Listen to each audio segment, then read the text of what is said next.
এতিয়া প্ৰাচীন অসমৰ ইতিহাসৰ যিবোৰ বংশ আছিল প্ৰাচীন অসমৰ ইতিহাসৰ বংশৰ লগত জড়িত বহুত গুৰুত্বপূৰ্ণ দুটামান বস্তু মই তোমালোকক ক'ব গৈ আছোঁ তাৰ আগতে এটা বস্তু তোমালোকক মই জনাই থৈ দিওঁ আমি প্ৰথমতে মতানৈক্য যিখিনি আছে সেইখিনি নোহোৱা কৰি লওঁ মতানৈক্য কিহৰ ওপৰত মতানৈক্য বিভিন্ন সময়ত কৃষ্ণৰ আৰম্ভণি বা কৃষ্ণ কেতিয়া আছিল তাৰ ওপৰত বহুত মতানৈক্য আছে কাৰণ মাইথলজিকেল বস্তু এইবোৰ য'ত যদি আমি দানৱ বংশ বা কিৰাতা বংশ বা অসুৰ বংশৰ কথা চাব যাওঁ বিভিন্ন ইতিহাসবিদৰ মতে বেলেগ বেলেগ মতামত তেওঁলোকৰ ঠিক আছে এটা এটা এটা মানে থুলমূলভাৱে আমি এটা আভাস লৈ লওঁ ঠিক আছে চোৱা যদি আমি হিন্দু স্ক্ৰিপচাৰ বা পুৰাণিক টেক্সটবোৰ যিবোৰ পুৰাণিক গ্ৰন্থ আছে পুৰাণ আছে বা হিন্দু যিবোৰ সাহিত্য আছে তাৰ ওপৰত ভিত্তি কৰি যদি চাওঁ আমি গম পাওঁ যে কৃষ্ণ আছিল দ্বাপৰ যুগৰ শেষৰ ফালে দ্বাপৰ যুগৰ অন্ত কেতিয়া হৈছিল যেতিয়া কৃষ্ণৰ মৃত্যু হৈছিল তাৰ পিছত দ্বাপৰ যুগৰ যেতিয়া কৃষ্ণৰ মৃত্যু হ'ল কৃষ্ণৰ মৃত্যু হোৱাৰ লগে লগে দ্বাপৰ যুগৰ অন্ত পৰিল ঠিক আছে কৃষ্ণ দ্বাপৰ যুগত আছিল বুলি হিন্দু সাহিত্যবোৰত বা পুৰাণিক টেক্সটবোৰত উল্লেখ আছে হিন্দু সাহিত্যৰ মতে তোমালোকে এটা বস্তু মন দি চাবা যে হিন্দু সাহিত্যৰ মতে দ্বাপৰ যুগৰ অন্ত কেতিয়া পৰিছিল 3102 খ্ৰীষ্টপূৰ্ব 3102 খ্ৰীষ্টপূৰ্বত অন্ত পৰিছিল দ্বাপৰ যুগত কিহৰ মতে অন্ত পৰিছিল দ্বাপৰ যুগৰ 3102 খ্ৰীষ্টপূৰ্বত কলি যুগৰ আৰম্ভণি হ'ল আৰু শ্ৰীকৃষ্ণৰ মৃত্যুৰ লগতে দ্বাপৰ যুগৰ অন্ত পৰিল কলি যুগৰ আৰম্ভণি হ'ল 3102 খ্ৰীষ্টপূৰ্বত পুৰাণিক টেক্সট বা হিন্দু যিবোৰ সাহিত্য আছে তাৰ মতে ঠিক আছে এতিয়া কথাটো হ'ল যে কিছুমান এনেকুৱা ইতিহাসবিদো আছে যোনে কৃষ্ণক মাইথো হিষ্টৰিকেল এটা কেৰেক্টাৰ বুলি মানে এজন কেৰেক্টাৰ বুলি মানে মাইথো হিষ্টৰিকেল কোৱা যায় যে ইতিহাসত কৃষ্ণ আছিল সঁচা অৰ্থত আৰু কিছুমান ইতিহাসবিদসকলে মানে স্কলাৰলি ভিউৰ মতে কিছুমানে যে কৃষ্ণৰ জীৱন কৃষ্ণ কেতিয়া আছিল 1500 খ্ৰীষ্টপূৰ্বৰ পৰা 1000 খ্ৰীষ্টপূৰ্বৰ ভিতৰত আছিল বুলি কিছুমান ইতিহাসবিদসকলে মানে বাট আমি মানিম আগৰখিনি পুৰাণিক টেক্সটৰ মতে মানিম আমি হিন্দু স্ক্ৰিপচাৰ্ছৰ মতে মানিম ঠিক আছে এতিয়া চোৱা তোমালোকে হয়তো মহাভাৰতৰ যুদ্ধৰ কথা গম পাইছা মহাভাৰতৰ যুদ্ধৰ মতামতো বেলেগ বিভিন্ন ইতিহাসবিদসকলৰ মতে মহাভাৰতৰ যুদ্ধ বহুত আগতে হৈছিল কিছুমানে কিবা বেলেগ সময় দিয়ে কিছুমানে 3200 মানে 3300 খ্ৰীষ্টপূৰ্ব এইখিনি সময়তো মানে বাট এজন আছে ইতিহাসবিদ নীলেশ ওক হয়তো তোমালোকে বহুতে দেখিছা তেওঁৰ মতে তেওঁ গণনা কৰি পাইছে যে মহাভাৰতৰ যুদ্ধ 5561 খ্ৰীষ্টপূৰ্বত হৈছিল মই নকওঁ যে এইটো ফিক্স বাট তেখেতৰ মতে যদি আমি মহাভাৰতৰ যুদ্ধ এইখিনি সময়ত হোৱা বুলি মানো তেতিয়াহ'লে আমি যিখিনি বস্তু এতিয়া পঢ়িব গৈ আছো যিখিনি বস্তু মই তোমালোকক বুজাব গৈ আছো সেই বস্তুখিনি ইয়াৰ লগত মিলি যায় সেইকাৰণে আমি তেনেকৈ চাম চোৱা যদি তোমালোকে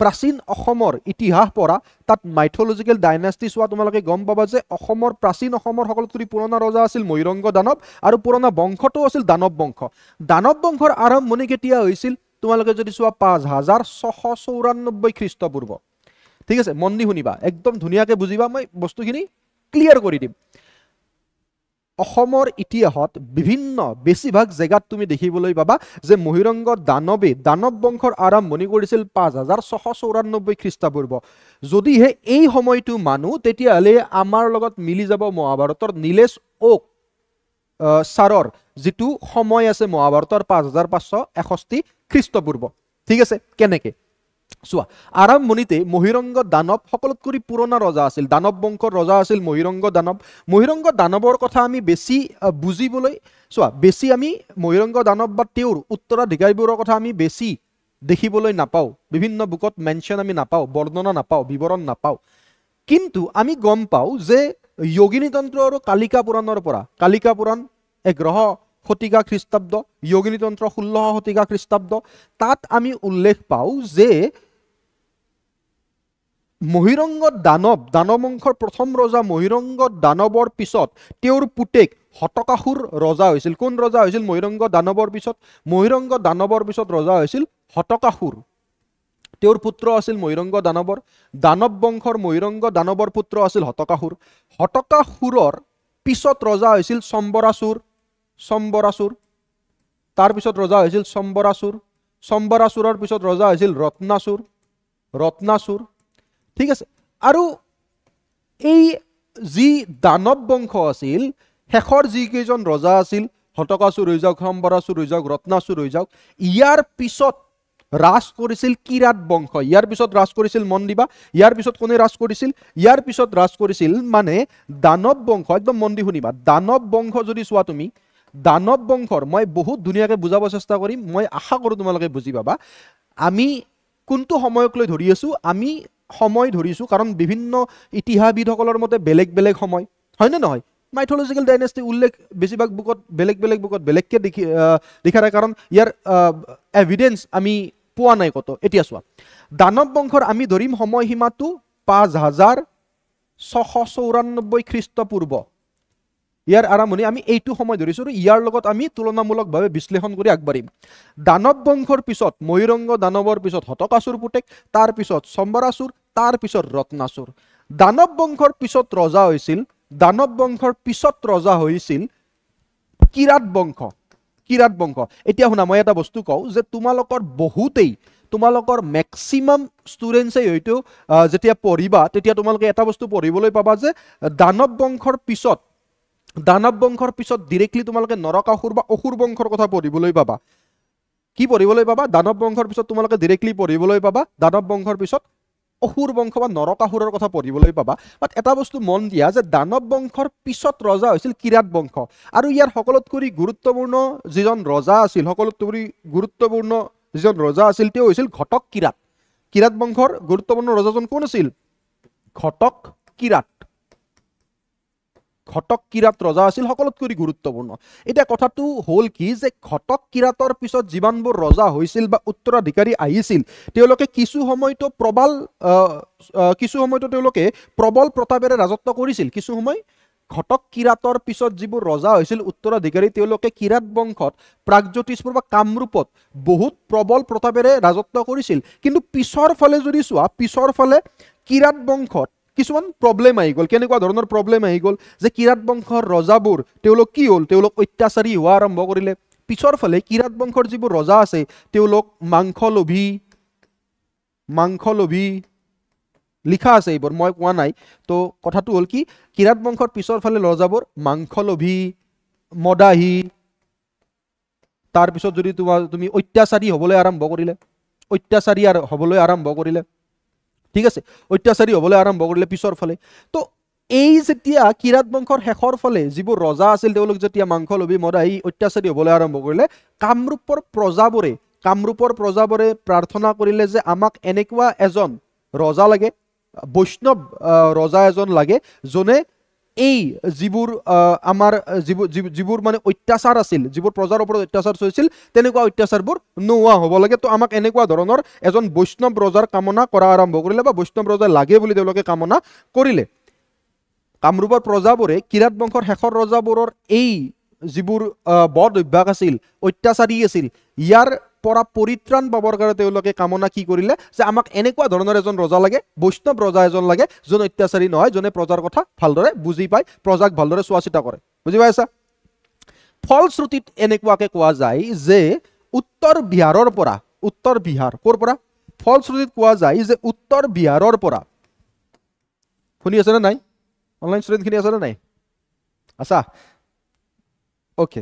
তো ফলশ্ৰুতিত কোৱা যায় যে উত্তৰ বিহাৰৰ পৰা সেই সময়ত নৰকাসুৰ আহিছিল, এজন বৈষ্ণৱ বীৰ ৰূপী, কোৱা যায় বৈষ্ণৱ বীৰ ৰূপী নৰকাসুৰ আহিছিল। ক'ৰ পৰা আহিছিল? উত্তৰ বিহাৰৰ পৰা বৈষ্ণৱ বীৰ ৰূপী কোন আহিছিল? নৰকাসুৰ আহিছিল। নৰকাসুৰ আহি কি কৰিলে? নৰকাসুৰে কিৰাত বংশৰ শেষৰ ৰজাৰ লগত যুদ্ধ কৰিলে আৰু তেওঁলোকক ধ্বংস কৰিলে, বংশটো ধ্বংস কৰিলে। আৰু নৰকাসুৰে কি কৰিলে? নৰকাসুৰে অসমত বা কামৰূপত অসুৰ বংশৰ আৰম্ভণি কৰিলে। অসুৰ বংশৰ আৰম্ভণি কোনে কৰিলে? নৰকাসুৰে কৰিলে। অসমত বা কামৰূপত অসুৰ বংশৰ আৰম্ভণি নৰকাসুৰে কৰিলে। ঠিক আছে, এতিয়া কথাটো হ'ল যে নৰকাসুৰ যেতিয়া অসুৰ বংশৰ আৰম্ভণি কৰিলে, তেখেতে কি কৰিলে? প্ৰাগজ্যোতিষপুৰত কামৰূপৰ ৰাজধানী পাতিলে। ক'ত পাতিলে? নৰকাসুৰে কি কৰিলে? নৰকাসুৰে নিজৰ ৰাজধানী ক'ত পাতিলে? নৰকাসুৰে নিজৰ ৰাজধানী পাতিছিল প্ৰাগজ্যোতিষপুৰত। নিজৰ ৰাজধানী নৰকাসুৰে পাতিলে। প্ৰাগজ্যোতিষপুৰত ৰাজধানী পাতাৰ লগতে নৰকাসুৰে কামৰূপৰ যি সীমা আছিল তাক বিস্তাৰ কৰা আৰম্ভ কৰিলে। কামৰূপৰ সীমা বিস্তাৰ কৰা আৰম্ভ কৰিলে কোনে? কামৰূপৰ সীমা বিস্তাৰ কৰা আৰম্ভ কৰিলে নৰকাসুৰে। সেই সময়ত কৰতোৱা নদীৰ পৰা দিকৰাই নৈলৈকে নিজৰ সীমা বিস্তৃত কৰিছিল। কৰতোৱা নদীৰ পৰা দিকৰাই নদীলৈকে নিজৰ সীমা বিস্তৃত কৰিছিল নৰকাসুৰে। ক'ৰ পৰা? কৰতোৱা নদীৰ পৰা দিকৰাই নদীলৈকে নিজৰ সীমা বিস্তৃত কৰিছিল কোনে? নৰকাসুৰে। মানে কামৰূপ ৰাজ্যখনৰ সীমা বিস্তৃত কৰা আৰম্ভ কৰিলে নৰকাসুৰে। ঠিক আছে, ইয়াৰ কাৰণে এতিয়া চোৱা, মই তোমালোকক এটা বস্তু ক'ব খোজো যে আগৰ সময়ত যদি তুমি চোৱা বিভিন্ন ধৰণৰ সম্পৰ্ক আছিল। ৰজাবোৰে বিভিন্ন ধৰণৰ সম্পৰ্ক বনাইছিল, অন্য ৰজাবিলাকৰ লগত বিভিন্ন ধৰণৰ সম্পৰ্ক ৰজাবোৰে বনাইছিল। তাৰ ভিতৰত বন্ধুত্বৰ ওপৰত ভিত্তি কৰি সম্পৰ্কবোৰ বনাইছিল। বাট এটা কথা তোমালোকে মন দিয়া, আগৰ সময়ত সকলোতকৈ গুৰুত্বপূৰ্ণ বা ৰিস্ক ফ্ৰী, মন দিবা, গুৰুত্বপূৰ্ণ বা ৰিস্ক ফ্ৰী যিটো সম্বন্ধ আছিল সেইটো আছিল বৈবাহিক সম্বন্ধ। কি সম্বন্ধ? বৈবাহিক সম্বন্ধ, হয়নে নহয়? বৈবাহিক সম্বন্ধ হয়তো ইয়াৰ পৰা ৰাজকুমাৰী এজন বিয়া দিব সেইফালে, বা তাৰ পৰা এজন ৰাজকুমাৰী ধৰি লোৱা আমাৰ দুজনৰ মাজত বৈবাহিক সম্পৰ্ক স্থাপন হ'ল। মোৰ পৰা এজন ৰাজকুমাৰী তোমাৰ তাত বিয়া হৈ গ'ল, ঠিক আছে, তোমাৰ লগত বিয়া হ'ল, ৰাণী হ'ল তোমাৰ, ঠিক আছে, তুমি এজন ৰজা, তোমাৰ লগত বৈবাহিক সম্পৰ্ক স্থাপন হৈছে, মোৰ আৰু তোমাৰ বৈবাহিক সম্পৰ্ক স্থাপন হ'ল আমাৰ দুখন ৰাজ্যৰ মাজত। মোৰ পৰা এজন ৰাজকুমাৰী তোমাৰ তাত বিয়া হৈ ৰাণী হৈ থাকিল তোমাৰ। কেতিয়াবালে যদি মোক বাহিৰৰ আক্ৰমণকাৰী আক্ৰমণ কৰে, তোমাৰ পৰা যদি মোক সহায় লাগে, মই তোমাক সহায় খুজিলো, তুমি না কৰিব পাৰিবা জানো ধন? একদম নোৱাৰা। কাৰণ কিয়? বছ বহি আছে তোমাৰ তাত, হয় নাই? বছ বহি আছে নে নাই? বছে এনেকুৱাকে চাব, তুমি না কৰিব নোৱাৰা। তো বৈবাহিক সম্পৰ্ক, মই জাষ্ট এটা উদাহৰণ দিছোঁ যে বৈবাহিক সম্পৰ্ক সকলোতকৈ গুৰুত্বপূৰ্ণ শক্তিশালী সম্পৰ্ক আছিল সেই সময়ত।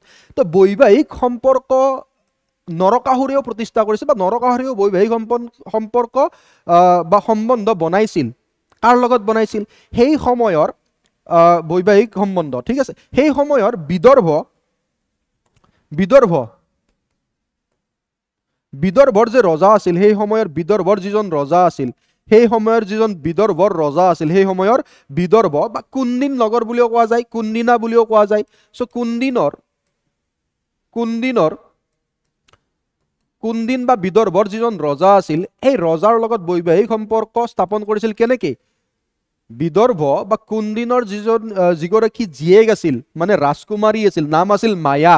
কি নাম আছিল ধন? মায়া। চ' বিদৰ্ভ বা কুন্দিনৰ ৰজাৰ জীয়েক যিজনী আছিল, নাম আছিল মায়া। মায়াক বিয়া পাতিছিল কোনে? নৰকাসুৰে। আৰু বৈবাহিক সম্পৰ্ক স্থাপন কৰিছিল। আৰু তেনেকেই কি কৰিছিল? তেনেকেই নৰকাসুৰে কি কৰিছিল? প্ৰাগজ্যোতিষ বা কামৰূপ, প্ৰাগজ্যোতিষপুৰকটো ৰাজধানী পাতিলে, কামৰূপৰ সীমা বিস্তাৰ কৰিবলৈ সক্ষম হৈছিল। ঠিক আছে, বুজি পাই গলা? নৰকাসুৰৰ কথা গম পালা? এতিয়া চোৱা, পিছলৈ গৈ নৰকাসুৰ কোৱা যায় যে নৰকাসুৰে নিজৰ যিটো আচল ৰূপ সেইটো দেখাবলৈ আৰম্ভ কৰিলে। আমি সকলোৱে গম পাওঁ, যিটো ঘটনা আমি পঢ়িবলৈ পাওঁ যে কামাখ্যা দেৱীক বিয়া পাতিব খুজিছিল, হয়নে নহয়? তো এনেকুৱাকৈ কামাখ্যা দেৱীৰ কাৰণে মন্দিৰ নিৰ্মাণ কৰিছিল, গোটেই তলৰ পৰা ওপৰলৈ যোৱা চিৰি ৰাস্তাটো নিৰ্মাণ কৰিছিল, কামাখ্যা মন্দিৰৰ কাষত পুখুৰী খান্দিছিল এক ৰাতিৰ ভিতৰত, আমি পঢ়িবলৈ পাওঁ, হয়নে নহয়? তো যেতিয়া অসুৰ ৰূপটো দেখাবলৈ আৰম্ভ কৰিলে নৰকাসুৰে, বিভিন্ন গোপিনীক কি কৰিলে? বন্দী বনাই ল'লে। তেতিয়া এই যিবোৰ কৰ্ম আছিল নৰকাসুৰৰ, এই কৰ্মৰ পৰা বা তেওঁৰ আচৰণত কুপিত হৈ কিনে আমি ক'ব পাৰোঁ যে নৰকাসুৰৰ, মন দি শুনিবা, নৰকাসুৰৰ আচৰণত কুপিত হৈ শ্ৰীকৃষ্ণই নৰকাসুৰৰ আচৰণত কুপিত হৈ ভগৱান শ্ৰীকৃষ্ণই দ্বাৰকাৰ পৰা আহিছিল, নৰকাসুৰৰ লগত যুদ্ধ কৰিছিল, নৰকাসুৰক বধ কৰিছিল, আৰু নৰকাসুৰৰ লগত বন্দী হৈ থকা যিবোৰ গোপিনী আছিল তেওঁলোকক ৰেহা কৰিছিল, বা তেওঁলোকক উলিয়াই দিছিল, তেওঁলোকক খুলি দিছিল। তাৰ লগতে বিভিন্ন হাতী ঘোঁৰা লুটি লৈ কোৱা যায় যে শ্ৰীকৃষ্ণ দ্বাৰকালৈ বুলি গুচি গৈছিল। এতিয়া নৰকাসুৰৰ মৃত্যু হ'ল। আমি কলৈ চালো? আমি চালো যে নৰকাসুৰৰ মৃত্যু হ'ল। নৰকাসুৰৰ মৃত্যুৰ পিছত মন দিবা, এটা বস্তু চাই ল'বা যে নৰকাসুৰৰতো মৃত্যু হৈ গ'ল। এতিয়া নৰকাসুৰৰ মৃত্যু হোৱাৰ পিছত কৃষ্ণ গুচি গ'ল, কলৈ গুচি গ'ল? দ্বাৰকালৈ গুচি গ'ল।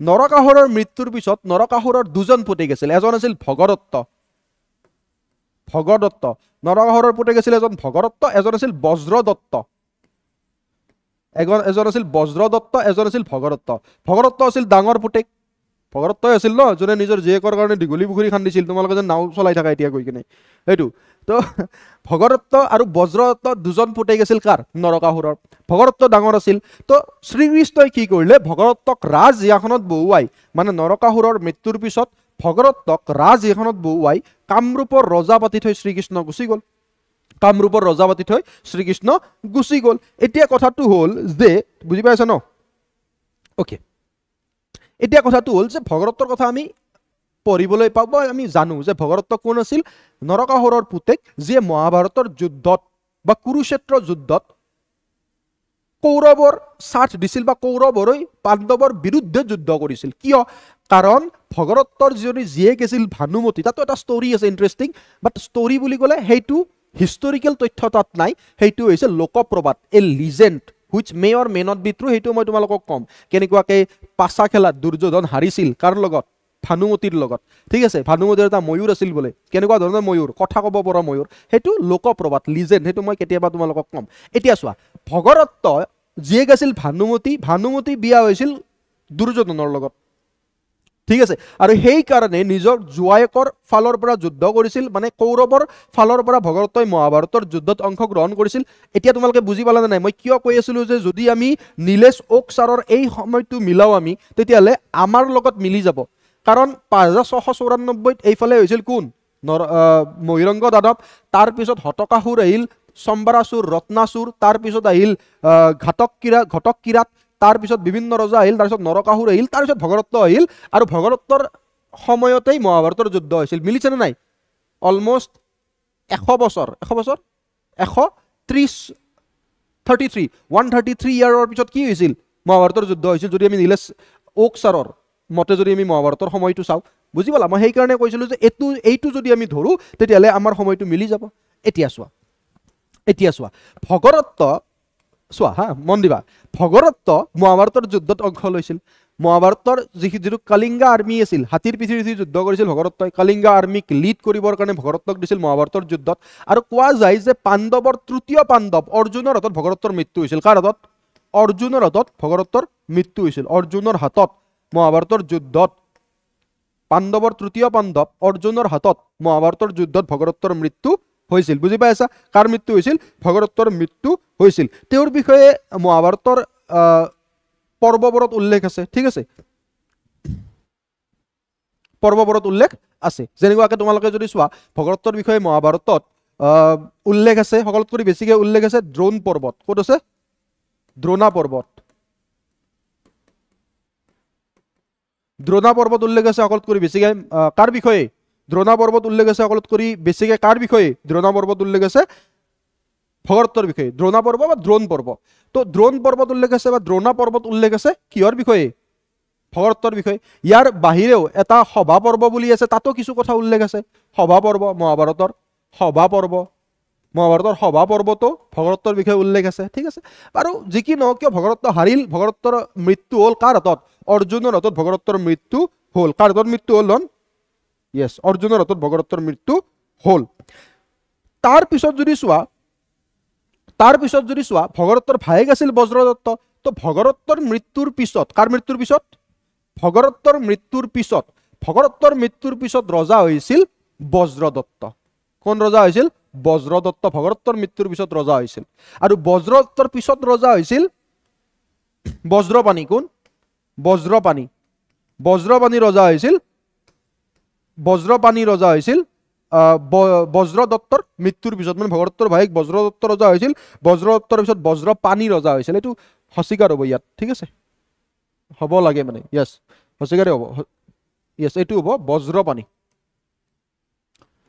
এইটো বজ্ৰপাণি ৰজা হৈছিল বজ্ৰদত্তৰ পিছত ঠিক আছে তো আই হোপ তোমালোকে এই বস্তুখিনি গম পালা আমি ইয়াৰ পিছত লাহে লাহে বস্তুখিনি মই থুলমূল আভাস এটা দিলোঁ তোমালোকে এটা আভাস পালা যে কেনেকৈ প্ৰাচীন অসমৰ ইতিহাস আৰম্ভ হৈছিল দানৱ বংশৰ পৰা দানৱ বংশৰ পিছত কেনেকৈ কিৰাত বংশ আহিল আমি ডিৰেক্টলি পঢ়িব পাওঁ ন আমি নৰ্মেলি তোমালোকে হয়তো বহুতে ডিৰেক্টলি পঢ়িছা যে দানৱ বংশৰ পিছত মহিৰংগ দানৱৰ পিছত এইফালে নৰকাসুৰ আহি গৈছিল ময়ূৰংগ দানৱ আছিল অনাৰ্য আৰু নৰকাসুৰ আছিল আৰ্য সেইকাৰণে কওঁ ন আৰ্য আছিল বুলি কওঁ এতিয়া আৰ্য অনাৰ্য যদি চোৱা এটা চাইডে আৰু নিমিলে কি চাইডে নিমিলে চোৱা আৰ্য অনাৰ্য বুলি কেতিয়া কোৱা যায় 1500 খ্ৰীষ্টপূৰ্বত যেতিয়া মধ্য এছিয়াৰ পৰা আৰ্যসকল আহিছিল বুলি উল্লেখ কৰিছে কোনে মেক্স মুলাৰে তো 1500 খ্ৰীষ্টপূৰ্বৰ সময়তে এই ঘটনাটো ঘটিব লাগিব তো কিছুমান ইতিহাসবিদৰ মতে তুমি দেখা পাবা যে এই যিবোৰ ঘটনা আছে এইবোৰ কোৱা যায় যে কিছুমান ইতিহাসবিদৰ মতে তুমি যদি অসম বুৰঞ্জী পত্ৰমত গহপুৰদেৱৰ চোৱা তাত আকৌ কি বুলি উল্লেখ আছে না তাত উল্লেখ আছে যে ময়ূৰংগ দানৱ ৰজা হৈছিল 1700 খ্ৰীষ্টপূৰ্বৰ আশে-পাশে তো এইটো এটা বেলেগ টাইমলাইন কাৰণ মতানৈক্যটো ইতিহাসত থাকিবই তাতে আকৌ মাইথলজিকেল ডাইনাষ্টি হয় নহয় তো সেইকাৰণে বাট আমি যিহেতু নীলেশ ওক ছাৰৰ মহাভাৰতত 5561 বুলি তেখেতে কৈছিল সেই হিচাপত যেহেতু আমি আগবাঢ়িছো সেইকাৰণে আমি লৈছো যিটো তথ্য আছে কিছুমান বুকৰ মতে যে 5994 খ্ৰীষ্টপূৰ্বত ময়ূৰংগ দানৱৰ দানৱ বংশ আৰম্ভ হৈছিল অসমত সেই হিচাপত আমি আগবাঢ়িছো আই হোপ তোমালোকে এই বস্তুখিনি বুজি পালা নাই ভেৰি গুড ওকে আমি আগবাঢ়ো এতিয়া ইয়াৰ পিছৰ যিখিনি পৰ্চন আছে তালৈ ঠিক আছে